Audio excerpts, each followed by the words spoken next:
Bonjour, dans cette vidéo, on va effectuer la correction de certains TD concernant les chapitres numéro 1 et 2 portant sur l'analyse des signaux périodiques via les séries de Fourier et les signaux non périodiques via la transformée de Fourier. Donc, premier travail concerne l'analyse des signaux périodiques, à savoir une suite d'impulsions rectangulaires. Donc la suite d'impulsions rectangulaires, c'est un signal qui est particulièrement important dans le traitement de signal numérique surtout. On l'utilise dans l'échantillonnage, la PWM, la modulation de largeur d'impulsion. Alors, ce qu'on demande dans ce TD, c'est évaluer et représenter la série de Fourier complexe de cette suite X de T, cette suite rectangulaire X de T. Donc on voit bien qu'ici que c'est un signal périodique. Donc voilà, donc sa période T0, d'amplitude A, et la largeur des impulsions est de θ. Donc ça veut dire je peux ici mettre θ sur 2, et cet instant là c'est moins θ sur 2. Et pour la suite du TD, je vais préférer, au lieu d'intégrer de 0 à T0, je vais préférer l'intégration de T0 sur 2 à moins T0 sur 2.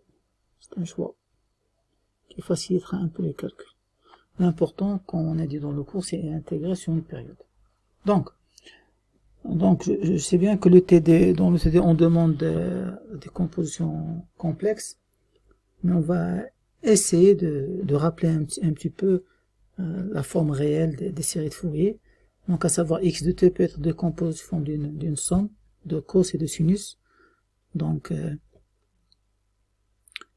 il y a le terme ici, le terme A0 qui constitue la valeur moyenne, et les coefficients AN et BN. On avait dit que pour les signaux périodiques, la première chose qu'on devait vérifier pour simplifier les calculs dans le cas de la forme réelle, de la décomposition de série de Fourier, c'est si le signal est pair ou impair. Et d'après ce qu'on voit, donc on a x de t égale à x de moins t, donc le signal il est pair. Donc automatiquement les coefficients B1 seront nuls. Donc pour la suite des calculs, on aura à déterminer uniquement la valeur moyenne et les coefficients à n. Donc concernant la valeur moyenne A0 du signal, c'est-à-dire la composante continue, donc pour la calculer, d'après le cours, c'est 1 sur T0 l'intégrale sur une période du signal x de t fois dt, ou la surface sur la période. Ici, puisqu'on a un signal qui est facile à traiter, donc à savoir une impulsion, donc on préfère utiliser la surface, c'est-à-dire on va essayer de... Ça c'est cette surface-là sur une période. Donc puisque c'est un rectangle, la surface sera égale à A fois θ. Donc A fois θ, puisque l'impulsion elle est de largeur θ. Donc on aura Aθ sur T0. Donc voilà pour le coefficient A0. Maintenant pour les coefficients de Fourier AN, donc d'après le cours, donc on a vu que les AN c'est 2 sur T0, donc on va intégrer sur une période, c'est-à-dire de moins T0 sur 2 à T0 sur 2, x de t cosinus n oméga 0 t dt. D'accord. Mais d'après le signal, on voit bien que le signal n'existe pas sur tout l'intervalle de moins T0 sur 2 à T0 sur 2. Donc il existe uniquement dans l'intervalle moins θ sur 2 à θ sur 2.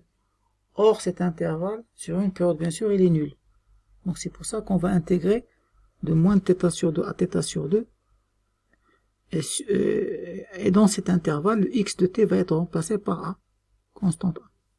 Donc A cosinus n oméga 0 t, on va faire sortir le A parce que c'est une constante, et on va essayer d'intégrer ce qui reste.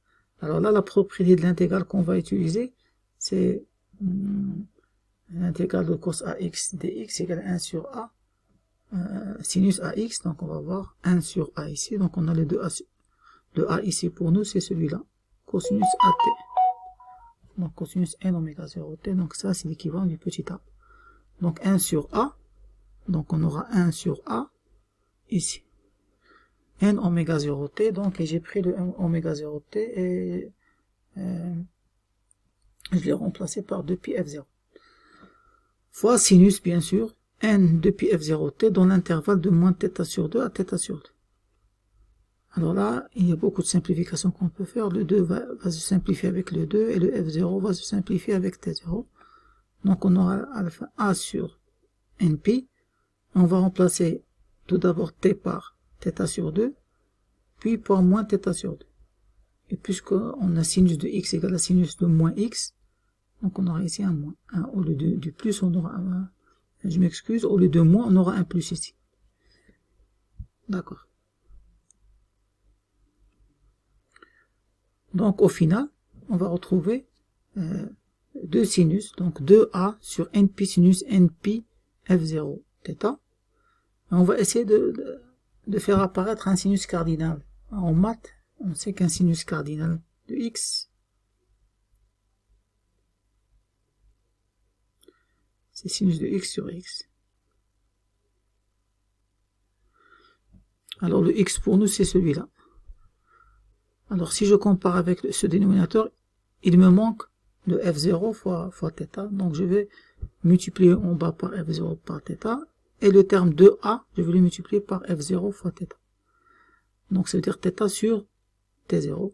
Et j'obtiendrai à la fin an, le coefficient de Fourier an, c'est 2a θ sur t0, sinus cardinal n pi f0 θ. Donc là, c'est uniquement pour rappeler la forme réelle. Mais ce qui a été demandé pour nous, c'est la forme complexe. Alors, pour la forme complexe, donc, la décomposition, c'est le x2 c'est-à-dire la décomposition de Fourier sera bilatérale, de moins l'infini à plus l'infini, de Cn exponentielle de pi j de pi n f0t. Et on va calculer à ce moment-là les coefficients Cn. On n'a plus la partie an, bn, valeur moyenne. Il y a des coefficients Cn qu'on va calculer, bien sûr. Et toujours, on va préférer intégrer de t0 sur 2, de moins t0 sur 2 à t0 sur 2. Et bien sûr, ici, on aura θ sur 2. Et là, on aura moins θ sur 2.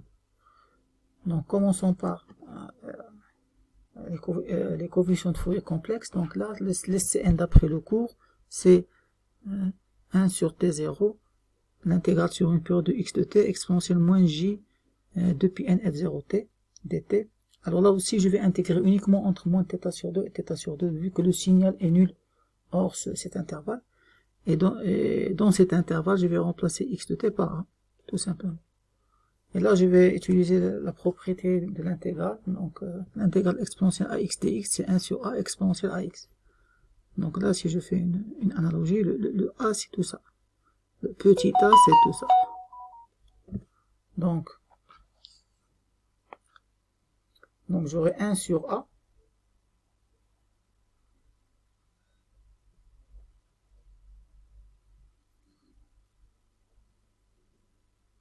Donc par analogie, comme j'ai dit, ça c'est le a. Donc on aura 1 sur a.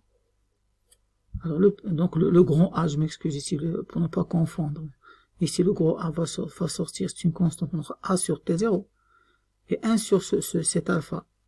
Donc 1 sur alpha, le alpha il apparaît ici, donc c'est j de pi n f0. Et je multiplie par t0, il y a le signe moins ici qui apparaît. Donc l'exponentielle moins j de pi n f0t dans l'intervalle moins θ sur 2 moins θ sur 2.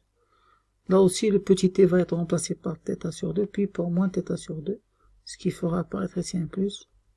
Et là on va utiliser la formule de l'air. Donc sinus alpha égale à exponentielle j alpha moins exponentielle moins j alpha sur 2j. On a ici exponentielle j alpha moins exponentielle plus j alpha. Par analogie ici, le alpha, c'est j, c'est 2pi n, je m'excuse, c'est pas 2pi pour la simple raison que le 2 va se simplifier avec le 2, ici, Donc, ce sera n pi f0 θ. C'est ça le, entre guillemets, le alpha. Donc ça veut dire que ça va être converti en moins sinus. Moins 2j sinus alpha. Donc voilà. Donc on aura le moins avec ce moins là va se simplifier, ça va devenir un plus. Donc on aura 1 sur 2j np fois 2j sinus entre guillemets le alpha, c'est np f0 θ. Et là aussi je vais essayer de faire apparaître le 2 avec le 2 se simplifie, le j avec le j se simplifie. Il restera un sinus. Et là aussi je vais essayer de faire apparaître le sinus cardinal. Donc on a le np f0 θ, là on a np. Ce qui manque c'est f0 θ, donc on multiplie en bas par f0 θ et en numérateur par f0 θ. Donc on aura a θ sur t0 fois sinus cardinal, donc voilà la formule finale, fois sinus cardinal np f0 θ. Alors si on compare ce coefficient complexe avec le coefficient réel qu'on a retrouvé, donc ça valide la relation qui dit que le Cn, le terme complexe, c'est An moins J B1 sur 2, puisque c'est un signal qui était pair, donc automatiquement le côté Bn saute, donc ça reste Cn égale à 1 sur 2, ce qui est vérifié par les deux calculs qu'on retrouve. Maintenant on essaiera de tracer notre sinus cardinal, c'est-à-dire les coefficients Cn, c'est-à-dire ce sera un sinus cardinal dont l'amplitude AF égale à 0 sera Aθ sur T0. Et là, je vais donner plusieurs cas de figure parce que pour le tracer, il faut tout d'abord savoir la relation qu'il y a entre θ et entre la période, c'est-à-dire la largeur de l'impulsion par rapport à la période. Donc, il faut avoir une idée sur la relation qu'il y a entre les deux. Est-ce que c'est le double, c'est-à-dire la relation entre ce θ-là et entre la période T0? Est-ce que c'est le quart de la période, ou le 1 dixième, ou le 1 demi? Donc on va voir plusieurs cas de figure, par exemple ici. Donc dans ce cas de figure, donc la période du signal c'est la période du signal c'est 2. Donc ici la période du signal c'est 2 et θ qui est représenté ici par T0 sur 2, ça c'est θ sur 2, c'est 1, c'est 1 milliseconde. Donc, et là, si vous, pour rappeler le sinus cardinal, donc quand on a un sinus cardinal, notre sinus cardinal, comment il se trace?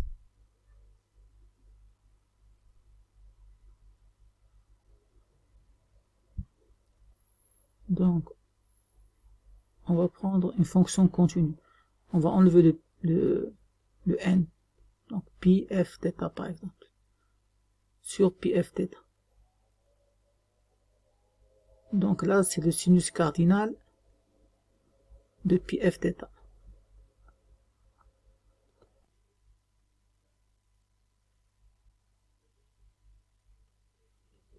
Donc sa forme, c'est la suivante.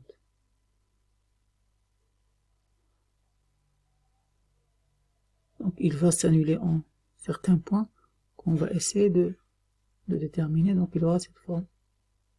Ça, c'est un sinus cardinal. Voilà. Alors quand est-ce que le sinus cardinal s'annule? Il va s'annuler, donc il sera égal à 0, si le sinus est égal à 0. Et pour que le sinus est égal à 0, il faut que le pi f θ, soit égal à kpi. C'est-à-dire pi, 2 pi, 3 pi, ainsi de suite. Donc ça veut dire, il va s'annuler pour les fréquences qui sont égales à k sur θ. K sur θ. C'est-à-dire on aura ici 1 sur θ, 2 sur θ, 3 sur θ. Donc les points où le sinus cardinal va s'annuler. La même chose pour partie négative, moins 1 sur θ, moins 2 sur θ. Donc si on fait la correspondance ici, donc on a θ c'est 1 milliseconde.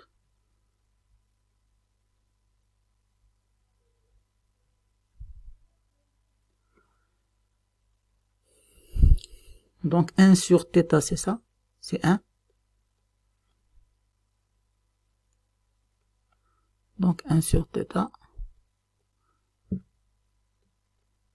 Là, c'est 2 sur θ. Et ainsi de suite.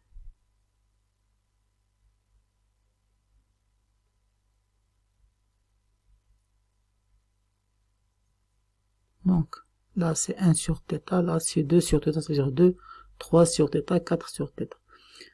Maintenant, ça, c'est uniquement le gabarit. Parce que nous, on a des spectres. Dans notre transformée de Fourier. La série de Fourier qu'on a retrouvée, c'est un spectre qui est discret. Et c'est pas un spectre qui est continu. On a vu ça, donc les signaux périodiques ont des spectres discrets.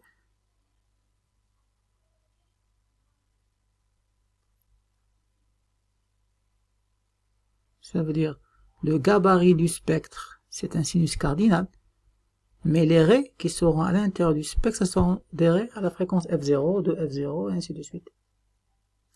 Et là, puisque T0 c'est 2 millisecondes, F0 ce sera 0,5 kHz. Donc ici c'est F0, ça c'est de F0.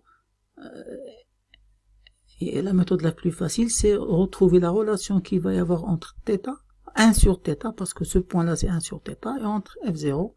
Et là, ici la relation c'est le double. C'est 2 fois F0. C'est-à-dire on retrouvera deux raies au milieu. Donc une à F0, qui est celle-là. L'autre de F0, donc elle sera nulle. 3 F0, c'est cette raie. 4 F0, 5 F0, 6 F0, et ainsi de suite. Alors, maintenant regardons ce qui se passe quand on augmente la période. Donc quand on augmente la période, voilà. Ici, par exemple, la période elle est de 4 millisecondes. θ est resté, l'impulsion est toujours de 1 milliseconde. Alors la relation entre 1 sur θ et F0, c'est 4. Donc 1 sur 4 fois F0, donc on voit bien que le spectre devient plus riche. Il y a 4 raies à l'intérieur. Donc si on compte celle de 0, d'accord, donc vu la relation qu'il y a 4 fois F0, donc on a F0 ici, 2 F0, 3 F0 et 4 F0. 5 F0, ainsi de suite. Et plus la période augmente, et plus le spectre devient très très riche. Donc ici c'est 16 fois F0, donc on aura 16 raies au milieu à peu près. Et ça tend à vérifier ce qu'on a dit, c'est-à-dire si le signal devient non périodique, le spectre deviendra continu, deviendra plus discret. Donc ça c'est pour le premier TD. Alors pour le deuxième TD, travail numéro 2, on reste toujours les signaux périodiques. Donc là c'est une suite d'impulsions impaires. Donc la première impulsion elle a une largeur de plus θ, la même chose pour la deuxième impulsion négative, et il est périodique. Donc qu'est-ce qu'on demande? On demande de vérifier, de dire est-ce que le spectre est réel, imaginaire ou complexe, calculer les coefficients de Fourier complexes, puis la puissance. Après, esquisser le spectre. Donc on va répondre aux 3 premières questions. Donc pour la question qui dit le spectre sera-t-il réel, imaginaire ou complexe, ce qui va m'aider, c'est de déterminer est-ce que la fonction est paire ou impaire. Donc là, on a x de moins t. Si je prends un moins t ici, et je prends un t ici, donc x de moins t c'est moins a, x de t c'est a, donc c'est un signal qui est impair. Donc d'après les propriétés des séries de Fourier, donc les coefficients a n sont nuls. Et vu la relation qu'on connaît entre Cn, le coefficient complexe et le coefficient réel, donc puisque les an seront nuls, donc automatiquement le coefficient Cn sera purement imaginaire. Donc ça veut dire que le spectre sera imaginaire. Donc le spectre sera imaginaire.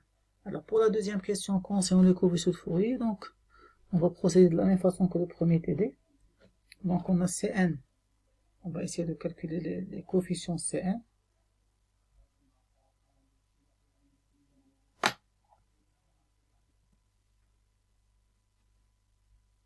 Notre point de départ c'est toujours l'expression de Cn, c'est 1 sur t0, l'intégrale sur une période de x de t, donc exponentielle moins j depuis n f0t. Alors là aussi, donc, c'est pas comme l'impulsion, mais c'est la suite d'impulsion là. on va diviser notre intégrale de moins θ à plus de moins θ à 0.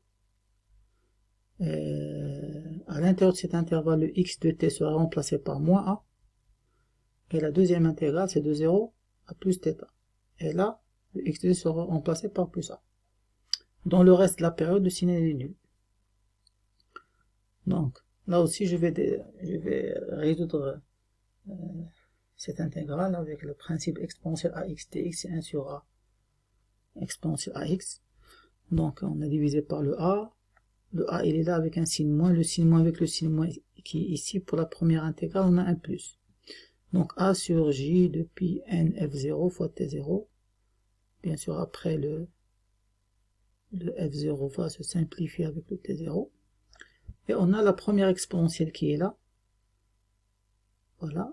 L'intervalle de moins θ à 0. Et la deuxième exponentielle qui est là. L'intervalle 0 à θ, avec un signe moins ici, à cause du a qui est négatif ici, quand on va faire 1 sur 1. Donc on va simplifier avec les f0, t0, et on va résoudre cette première intégrale. Donc quand on va remplacer t par 0, on aura 1 ici. La même chose pour ce 0. Dans tous les cas, quand on va résoudre cette intégrale, on aura le 2 moins exponentielle de j de pi n f0 θ moins exponentielle. Donc là, il y a un moins qui manque. Donc ici, on aura ici un moins. Donc ici un moins.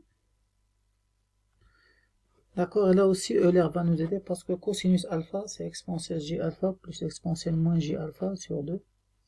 Si on factorise ici par un signe moins, donc on aura le plus, la somme des deux exponentielles. Et à ce moment-là, on va la remplacer par, on factorise par moins, on remplace par 2 cos 2 pi n f0 θ. On factorise par le 2 et on simplifie ici par le 2 et on a le coefficient Cn. Après, bien sûr, on peut esquisser si on veut le spectre. Maintenant, pour la puissance, donc on va utiliser, on a vu avec Perceval, on peut la calculer soit dans le domaine temporel, soit dans le domaine fréquentiel. Ici, on va la calculer dans le domaine temporel, elle est plus facile. Donc, d'après la formule 1 sur t0, l'intégrale sur une période, mais là aussi, c'est devenu l'intégrale de moins θ à plus θ, x de t au carré. J'ai laissé tout l'intervalle. Pourquoi? Parce que le carré va simplifier le a, le moins a. Donc, c'est-à-dire on aura a carré sur l'intervalle. Et à la fin, on aura la puissance, c'est 2a carré θ sur t0. Donc, voilà pour les deux premiers TD concernant des séries de Fourier. Maintenant, le troisième TD, le travail qu'on va voir, ça concerne maintenant les transformés de Fourier. On va essayer tout d'abord par maîtriser les propriétés ainsi que le tableau des transformés de Fourier usuels avec ce travail. Donc partons de la transformée de Fourier d'une impulsion rectangulaire qui est dans le tableau des transformés de Fourier et qu'on a démontré dans le cours. En plus de la propriété de dérivation et aussi de décalage temporel et de linéarité, on va essayer de déterminer la transformée de Fourier de ce signal. Donc la première étape, c'est qu'on va déterminer la fonction, la dérivée z' de t de cette fonction z de t. Donc pour cela, on doit tout d'abord déterminer l'équation de cette droite. C'est de la forme AT plus B.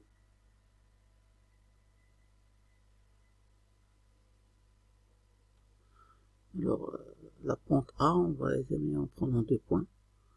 Donc, ce point-là et ce point-là.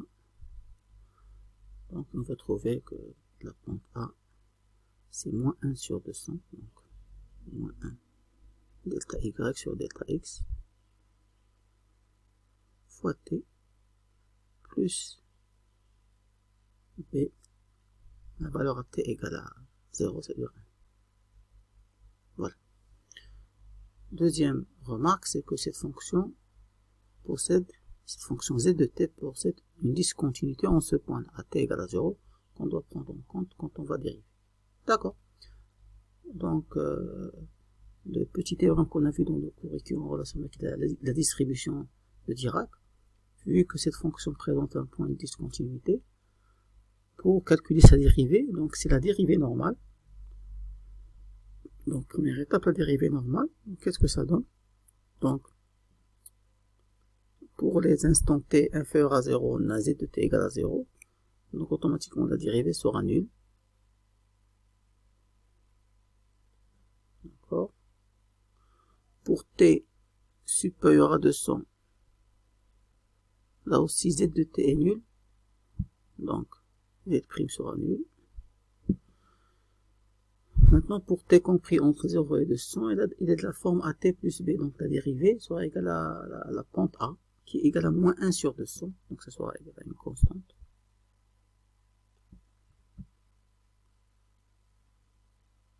Voilà. Moins 1 sur 200.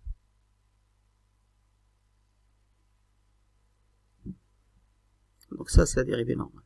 Et qu'est-ce que j'ajouterai à cette dérivée normale? Donc, une Dirac, au point, une impulsion de Dirac, au point de discontinuité, c'est-à-dire à t égale à 0, et dont le poids, il est égal au saut correspondant à cette discontinuité. Et là, on voit que on a ici un saut positif au niveau de la discontinuité qui est égal d'amplitude 1. Donc, on va ajouter ici une impulsion de Dirac.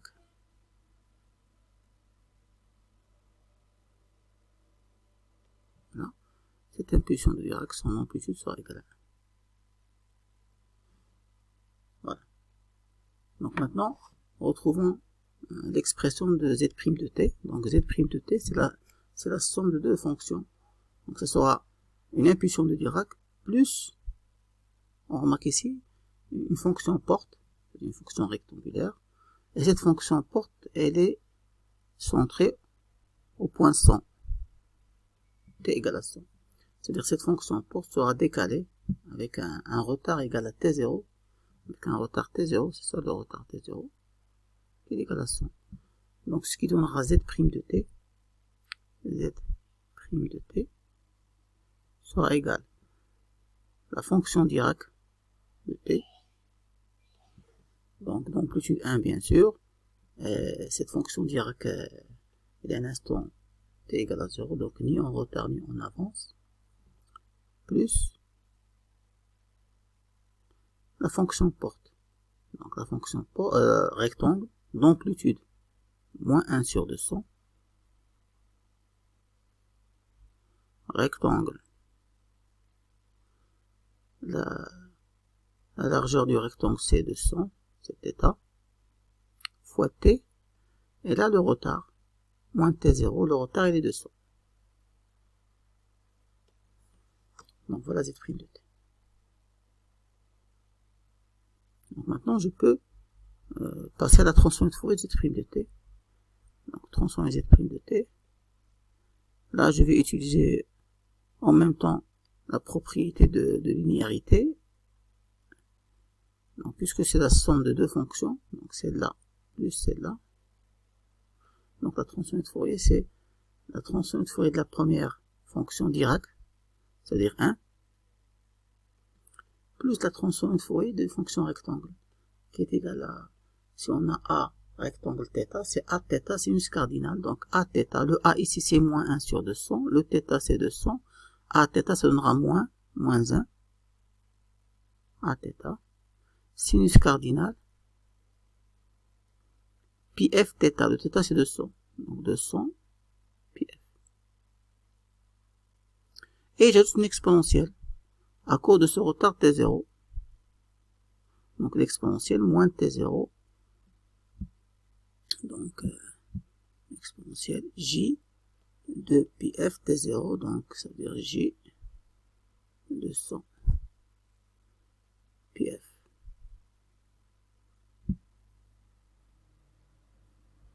Donc ça c'est la transformée de z' de t. Et maintenant je peux passer à la transformée de Fourier de x de t, qui est d'après la propriété dérivabilité, elle est égale à la transformée de Fourier de x' de t sur j de pi f.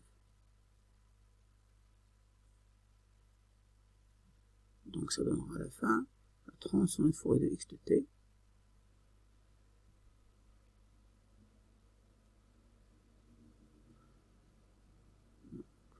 Transformée de Fourier de x de t. Je m'excuse, c'est pas x de t, c'est z de t. Donc ça veut dire la transformée de Fourier de notre z de t, c'est sera égal à 1 moins sinus cardinal de 100 pi f. Il n'y a pas fait attention à l'espace, donc la transformée de Fourier de z de t, c'est la transformée de Fourier de z', celle qu'on a trouvée, c'est-à-dire 1 moins sinus cardinal de 100 pi f fois exponentielle moins j de 100 pi f, le tout sur j de pi f.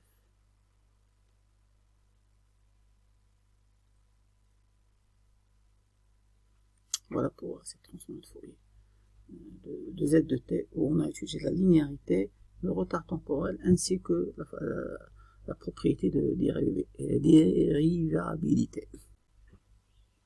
Maintenant, dans ce nouveau travail, on va essayer d'appliquer les transformées de Fourier dans la détermination des réponses des systèmes linéaires, comme par exemple les filtres. Donc ici, il y a un circuit CR, un filtre Passo, auquel on va appliquer ici un échelon au niveau de l'entrée U0 de t, un échelon d'amplitude 1 par exemple. Et on va essayer de déterminer la réponse de ce système linéaire U1 de t en utilisant exclusivement les transformées de Fourier au lieu des équations différentielles.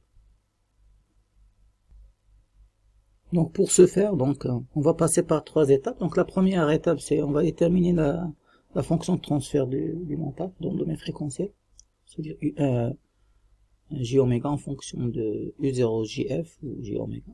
Donc après la détermination de la fonction de transfert, donc on connaîtra à ce moment-là la relation entre u1 de f et u0 de f. Deuxième étape, on va utiliser les tableaux de transformée de Fourier pour remplacer u0 de f par sa transformée de Fourier et déduire u1 de f. Et la troisième étape, à partir du u1 de j de f qu'on a déterminé, utiliser les mêmes tableaux de transformée de Fourier avec cette fois la transformée de Fourier inverse pour déduire l'expression de u1 de t. Donc ce sont les 3 étapes typiques pour déterminer la réponse de ce type de montage. Voilà. Donc voilà, on va commencer la première étape, donc à travers détermination de la fonction de transfert.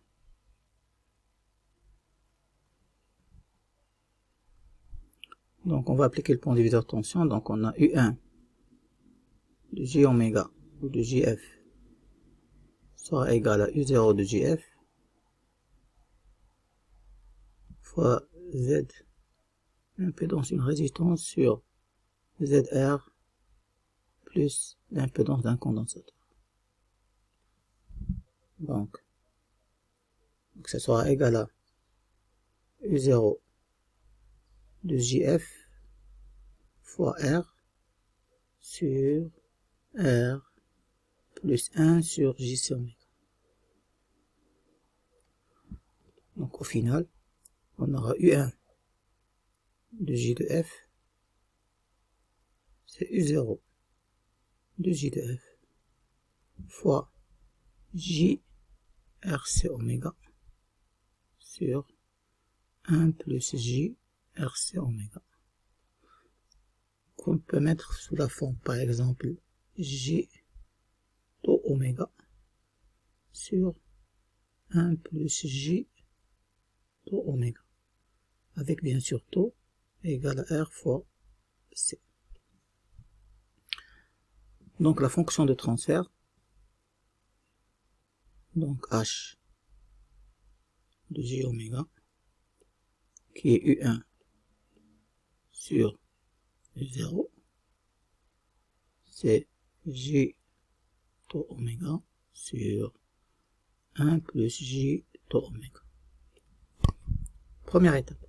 Deuxième étape, c'est déterminer l'expression de U1 de J oméga, sachant que U0 c'est un échelon. Donc là, la première étape, c'est d'abord on va déterminer le U0 de J de F, c'est-à-dire la transformée de Fourier correspondant au signal d'attaque.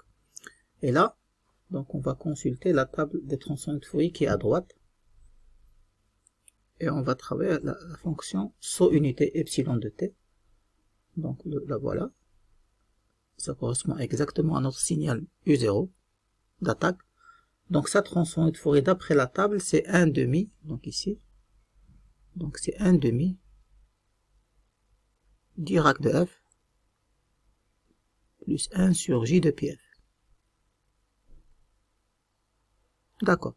Une fois que j'ai déterminé la transformée de Fourier du signal d'entrée, donc je récupère la relation ici, cette relation, donc déduite de la fonction de transfert bien sûr, d'où on a déduit la fonction de transfert.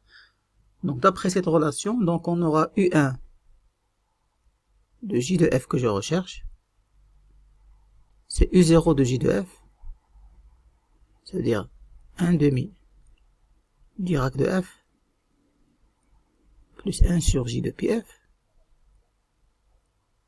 fois J tau oméga sur 1 plus J tau oméga. D'accord. Donc, j'aurai 1/2 Dirac de F fois J tau de pi F sur 1 plus J tau de pi F.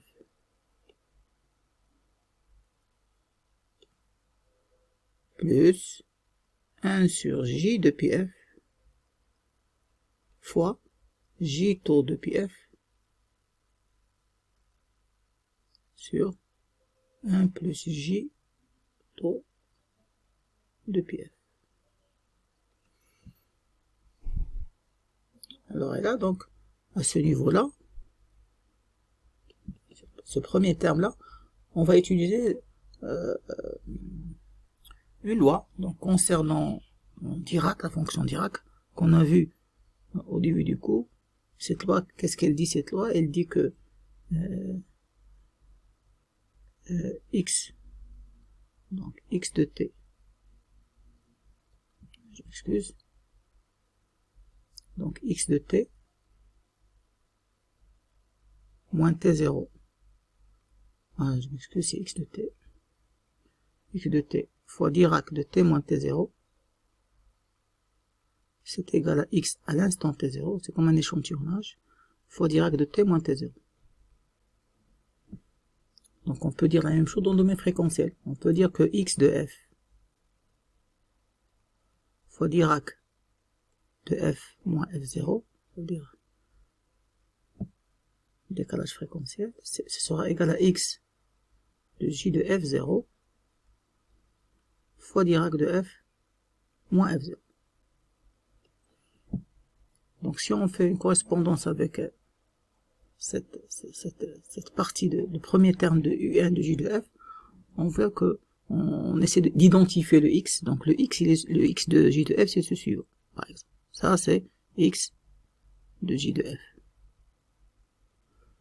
Et là, c'est l'équivalent de Dirac de F moins F0. Avec, bien sûr, F0 égale à 0. Le cas de F0 égale à 0. Ça veut dire par correspondance, si F0 égale à 0, donc ce sera égal, X sera égal à X,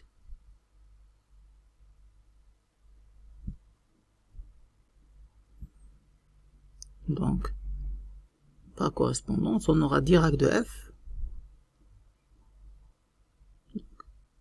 le J tau de pi F qui est sur 1 plus J tau de pi F, qui est mon xj de F, fois Dirac de F, ça sera égal à x j de F à l'instant F0 qui est égal à 0, ça veut dire c'est J tau de pi F. sur 1 plus J taux de πf à la fréquence f égale à 0, fois direct de f. Voilà. Donc c'est l'équivalent de x f0, c'est-à-dire x à l'instant à la fréquence f0 qui est égale à 0. Et si je remplace ici f par 0, si je remplace ici f par 0, j'obtiendrai 0. Donc ce terme sera égal à 0 pour la fréquence f égale à 0. Donc automatiquement toute cette partie elle sera équivalente à 0. Donc qu'est-ce qui va nous rester? Il va rester le deuxième terme.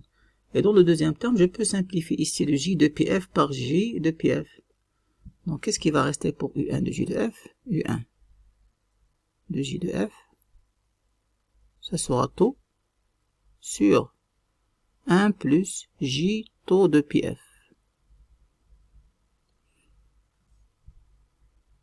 Voilà.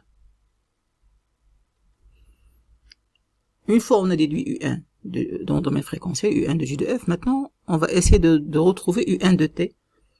Et là, je reviens au transformé de Fourier, ici la table des transformés de Fourier, et je recherche dans le domaine fréquentiel une expression qui est proche de celle-là. Et je remarque que je tombe sur la transformée de Fourier d'une exponentielle. Donc ce terme-là, il est proche de ce terme. Il suffit de le mettre sous cette forme. Donc pour le mettre sous cette forme, donc tout simplement on va diviser en haut par taux et diviser en bas par taux. Donc on aura U1 de J de f, c'est 1 sur taux plus J de πf. Et par analogie, donc ça sera le petit a de cette expression. Donc je peux directement dire que U1 de t, qui est ma finalité, la réponse temporelle, U1 de t sera égal à exponentielle moins at, c'est-à-dire moins t sur taux, fois epsilon. Le epsilon, c'est uniquement pour indiquer que la fonction elle est causale, c'est-à-dire elle n'existe pas pour les temps négatifs, pour les instants négatifs.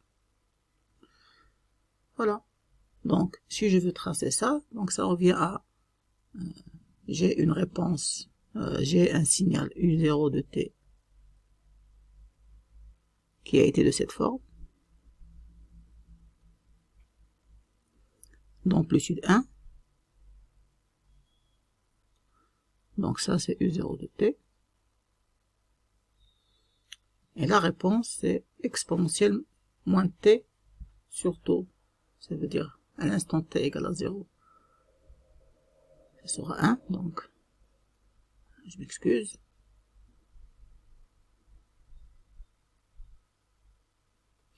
Donc ça commencera à partir d'ici et ça descendra en exponentielle.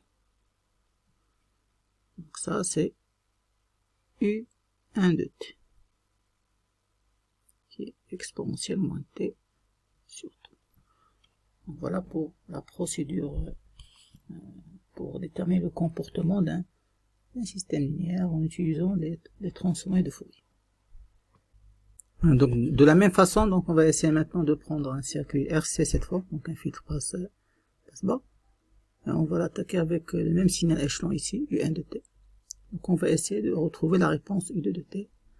Donc toujours la première étape c'est la fonction de transfert, c'est-à-dire la relation entre U2 de J de f et U1 de J de f. Donc on aura U de J de f, c'est U1 de J de f fois ZC sur ZC plus R. Donc on aura c'est U1 de J de f fois 1 sur 1 plus JRC oméga. Ce qui donnera, on peut le mettre sous la forme U de J de f égale U1 de J de f fois 1 sur 1 plus, comme il y a quelques instants, taux fois oméga. Avec taux égale à R fois C. Donc deuxième étape, je remplacerai U1 de T, je rechercherai U1 de J de F en utilisant la table des transforms de Fourier à droite. Là aussi, U1, c'est une fonction échelon, un saut unité. Donc, automatiquement, U1, d'après la table de J de F, c'est 1 sur 1 demi Dirac de F, plus 1 sur J de pi F.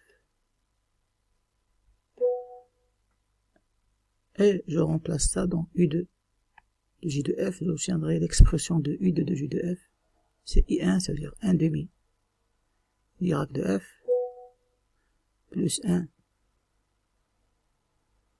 sur J de pi F, fois, donc ça c'est U1 de J de F, fois la fonction de transfert, ça veut dire 1 sur 1 plus J taux de oméga.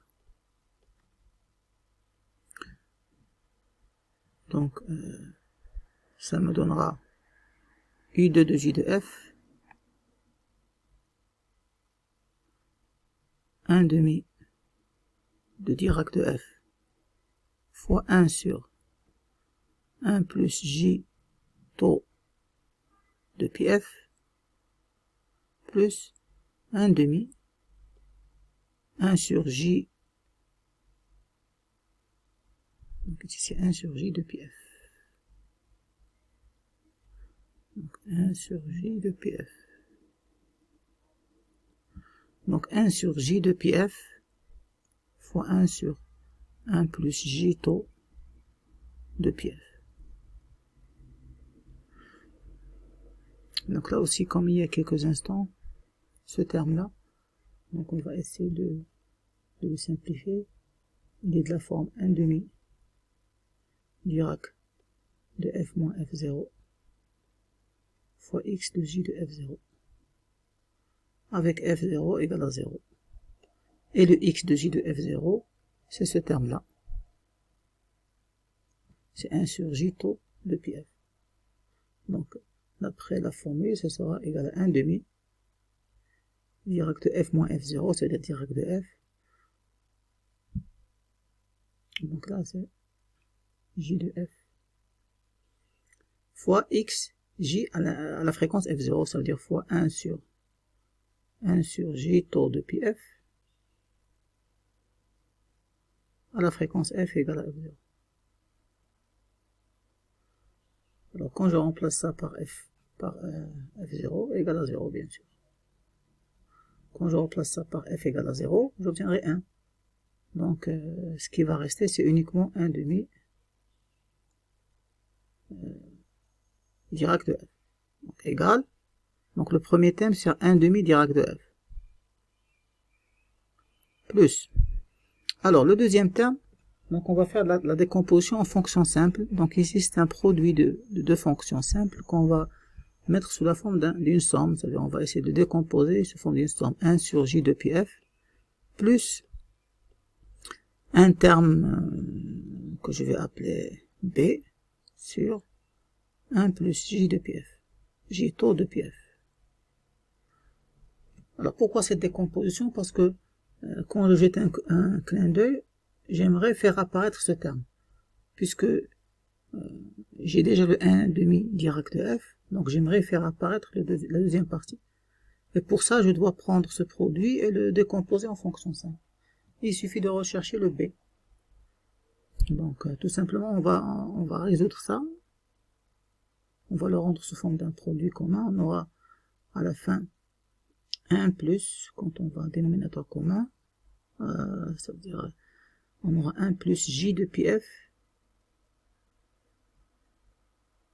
facteur de B moins taux sur J de pi F fois 1 plus J taux de pi F. Voilà ce que ça va donner, ce terme. Et il doit être égal à l'expression de départ, c'est-à-dire 1 sur J de pi F fois 1 plus J taux de pi F. Donc pour que ça soit égal à 1, il faut que ce terme soit égal à 0.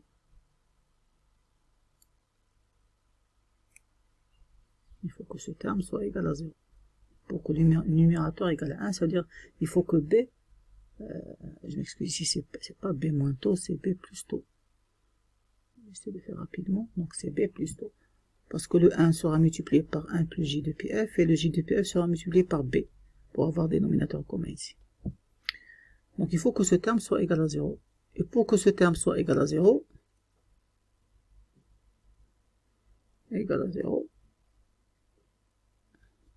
il faut que B soit égal à moins taux. Donc ça veut dire au final, le U1 de J de F, le U2 de J de F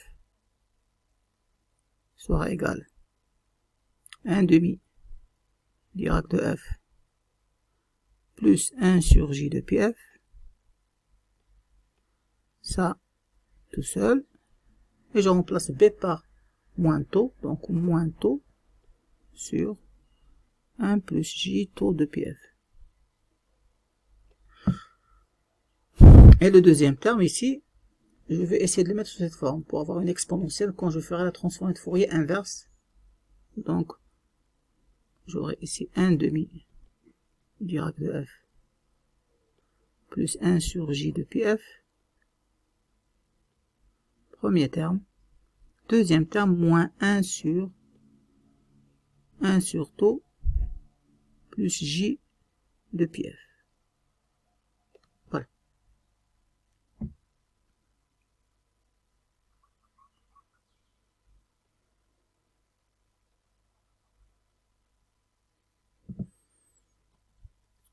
Donc, la troisième étape, c'est maintenant, on va essayer de retrouver U2 de T. Donc, troisième étape. Donc, ça veut dire U2 de T maintenant, c'est prêt. Égal. C'est la linéarité. Donc, le premier terme, sa transformée de Fourier inverse, si, à partir d'ici, c'est l'échelon unité, ça veut dire 1. Si je travaille avec les signaux causaux, ça veut dire les signaux qui existent uniquement pour T, ou on va laisser le epsilon, après on va vous montrer pourquoi. Donc, epsilon de T, ça veut dire l'échelon, plus. Alors le deuxième terme, c'est ça. Ce n'est pas analogie à cette fonction, ça sera moins epsilon de T fois exponentielle moins T sur T. Ça veut dire le U2 de T, c'est epsilon de T, toujours le epsilon de T pour avoir la causalité, fois 1, moins exponentielle moins T sur T. Ça veut dire pour nous, cette fois, pour un signal échelon d'amplitude 1 ou A, ça c'est U1 de T, la réponse d'un filtre passe haut, ça sera 1 moins exponentielle, ça veut dire comme ça. Ça c'est U2 de T, qu'on connaît tous par la charge d'un condensateur. Donc maintenant, le travail numéro 5, qui est le dernier travail concernant la détermination des réponses du système continu. Donc ici, on va toujours travailler avec un circuit RC, donc filtre passe-bas de constante de temps 1 milliseconde, mais cette fois il va être attaqué avec une exponentielle décroissante. Donc, signal entre U1 de T, U0 exponentielle moins T. Le epsilon c'est pour indiquer que c'est causal. Donc, de la même façon on va procéder. Donc, on va essayer de rechercher la transformée de Fourier U2 de F de la réponse via la fonction de transfert du montage, puis déduire U2 de T. Donc voilà, donc on va essayer de rechercher la relation entre U2 et U1. On a déjà fait ça, on a trouvé que U2 de T, ou U2, je m'excuse, de J de F, c'est U1 de J de F fois 1 sur 1 plus J taux de pi F, avec taux égal à RC. Donc, ça on l'avait démontré dans je pense, le travail précédent. Donc maintenant, le U1 de J de F qu'on va déterminer, il va correspondre à notre signal, nouveau signal d'attaque, c'est-à-dire U0 exponentiellement AT. Donc ça veut dire cette fonction-là. Donc, sa transformée de Fourier, c'est la suivante. Donc on aura U de U1 de J de F, c'est égal 1 sur, c'est d'abord A, parce qu'ici, c'est U0, donc U0 fois exponentielle, excuse, donc c'est U0 fois 1 sur A plus J de pi F. Parce que dans la table des transformations de Fourier, l'exponentielle, elle débute à partir de 1, et ici, elle débute à partir de U0. Donc, on a ajouté ce coefficient U0. Donc, on va remplacer ça dans l'expression de U2 de F. Donc, on aura U2 de J de F, c'est U0 fois 1 sur A plus J de pi F fois 1 sur 1 plus J taux de pi F. Maintenant, on va essayer de diviser par le taux ici pour avoir la forme 1 sur A ici, la même chose. Donc, on aura U2 de J de F sera U0 sur taux facteur 1 sur A plus J de pi F fois 1 sur taux plus J de pi F.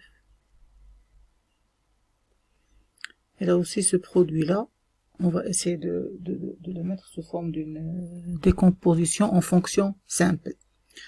Donc, ça veut dire qu'il aura la forme U0 sur taux fois C, par exemple, A plus J de pi F plus D sur 1 sur taux plus J de pi F. Donc maintenant, je prends ce terme-là et je mets un dénominateur commun.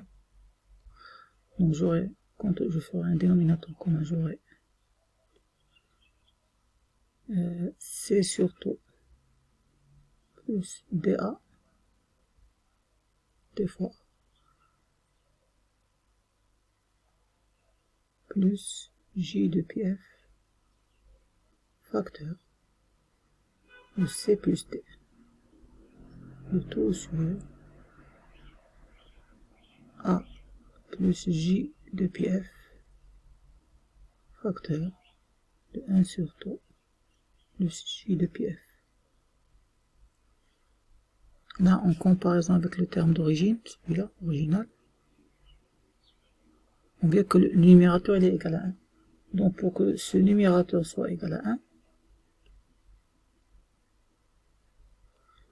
il faut que la partie imaginaire soit nulle, c'est-à-dire il faut que C égale à moins D. Il faut que le terme réel, c'est-à-dire C sur taux, plus DA égale à 1. Donc c'est un système. Donc une fois on place, par exemple, on peut venir ici remplacer C par D. Donc on aura C sur taux moins CA égale à 1, on déduit C. Et après, on calcule le D correspondant. Donc une fois les calculs faits, on trouve que C sera égal à taux sur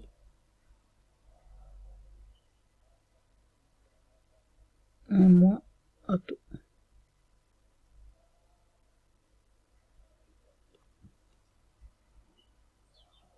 Et le D sera égal à l'inverse, bien sûr. Moins taux sur 1 moins à taux.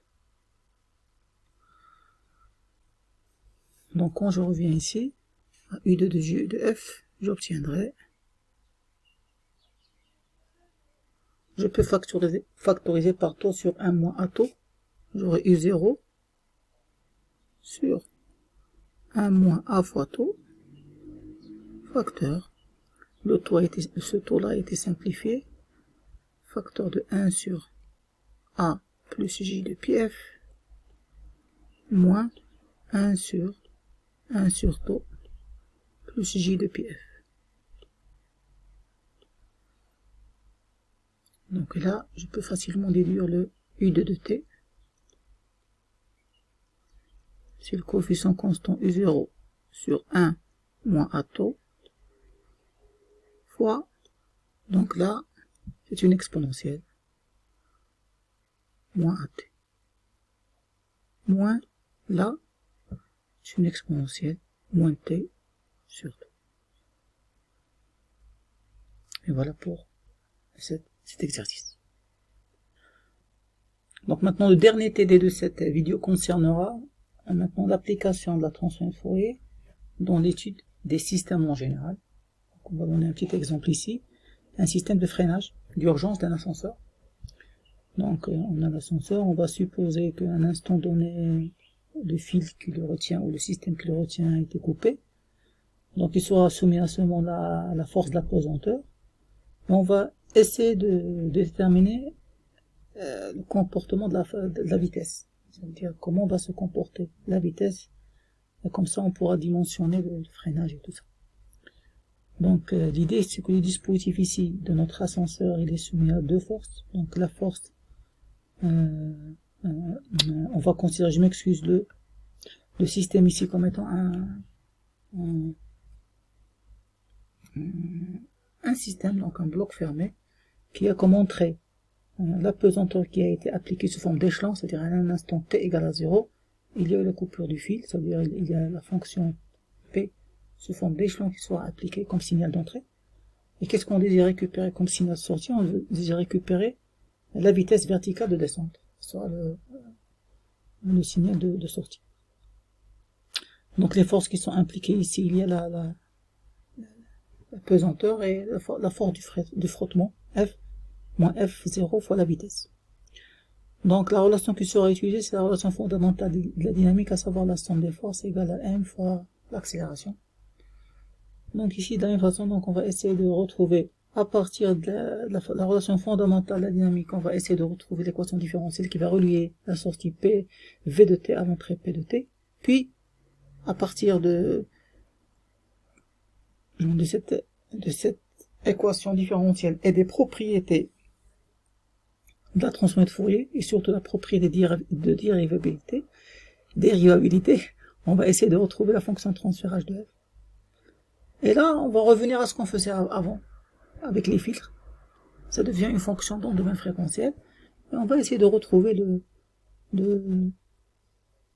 V de f en fonction de P de f, puis à partir des tables de transfert de Fourier, retrouver le V de t. Donc voilà, donc notre système, c'est-à-dire l'ascenseur, sera représenté comme un bloc. Donc on va lui appliquer un échelon correspondant au poids P de t à l'instant t égale à 0 qui sera appliqué.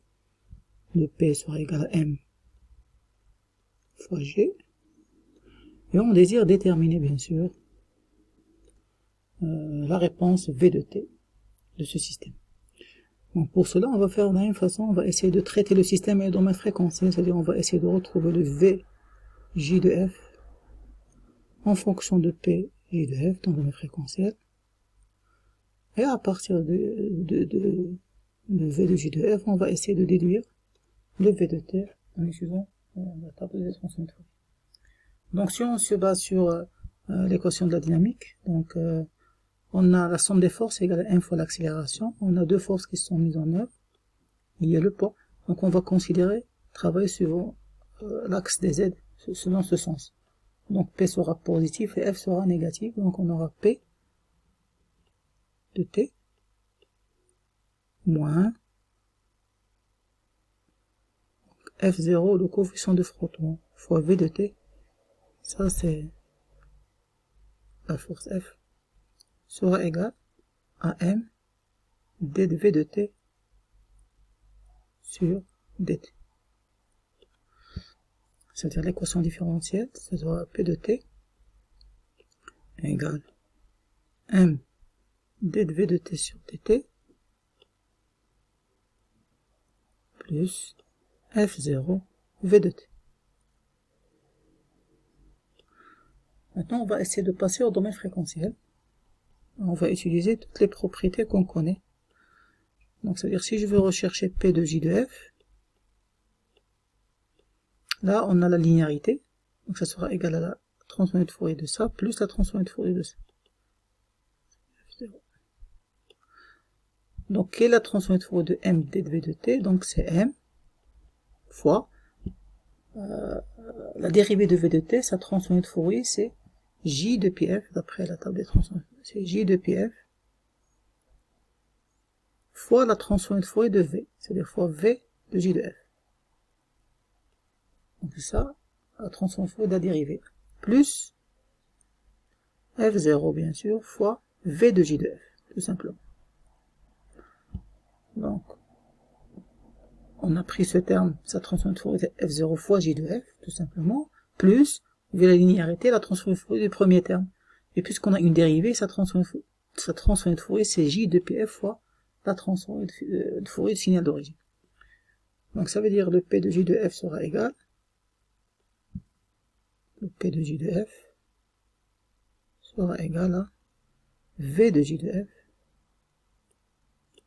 facteur de f0 plus m j de pi f.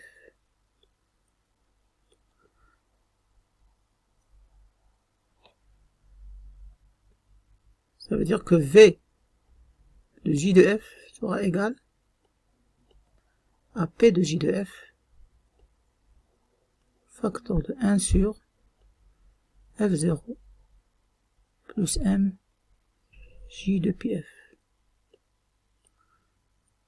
Donc là aussi je peux factoriser ici par f0.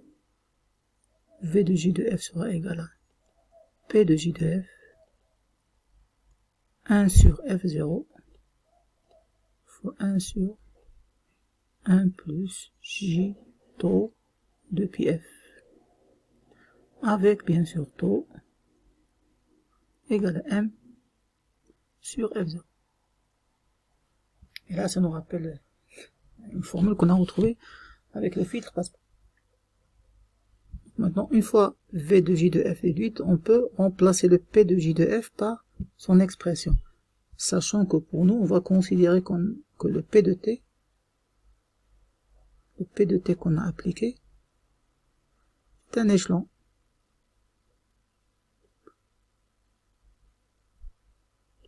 C'est-à-dire à l'instant t égale à 0, on a relâché l'ascenseur, ça veut dire il y aura un P0 par exemple qui est égal à 1 fois j. À l'instant t égale à 0. Donc ça veut dire que d'après le tableau des transformés de Fourier, on aura P de j de f, il sera égal à P0 de mg, facteur de 1 demi Dirac de f, plus 1 sur j de pi f. Là, je reviens à cette expression-là. Donc, j'aurai v de j de f, c'est égal à p de j de f, ça veut dire p0 sur le f0 qui est là, fois 1 demi Dirac de f, plus 1 sur j de pi f,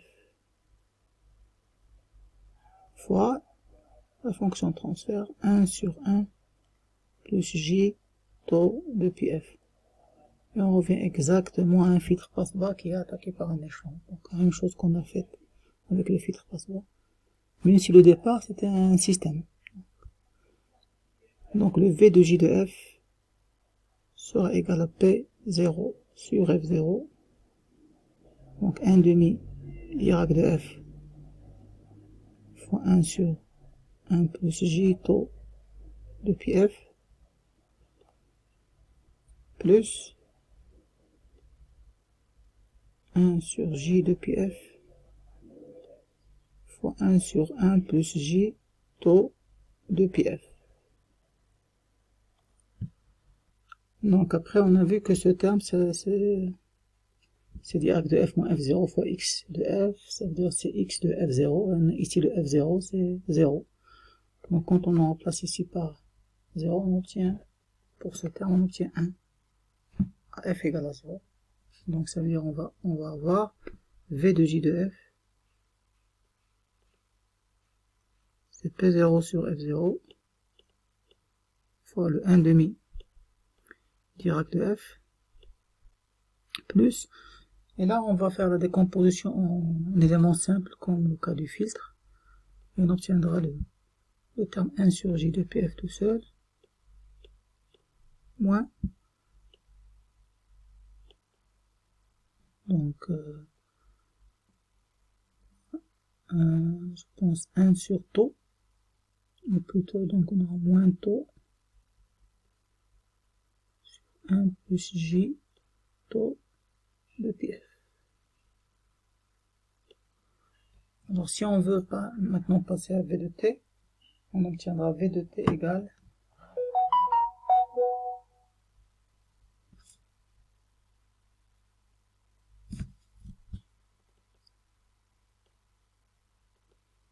P0 sur F0 fois, alors ce terme là correspondra à la fonction epsilon, c'est-à-dire 1, moins, et ce terme là correspondra à une exponentielle moins t sur t.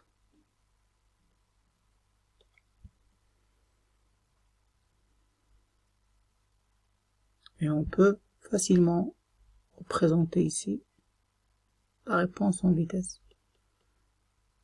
V de t sera cette fois. Bien sûr, on peut utiliser les expressions, des valeurs numériques qui sont données pour représenter exactement la réponse V de t correspondra à ce P de t.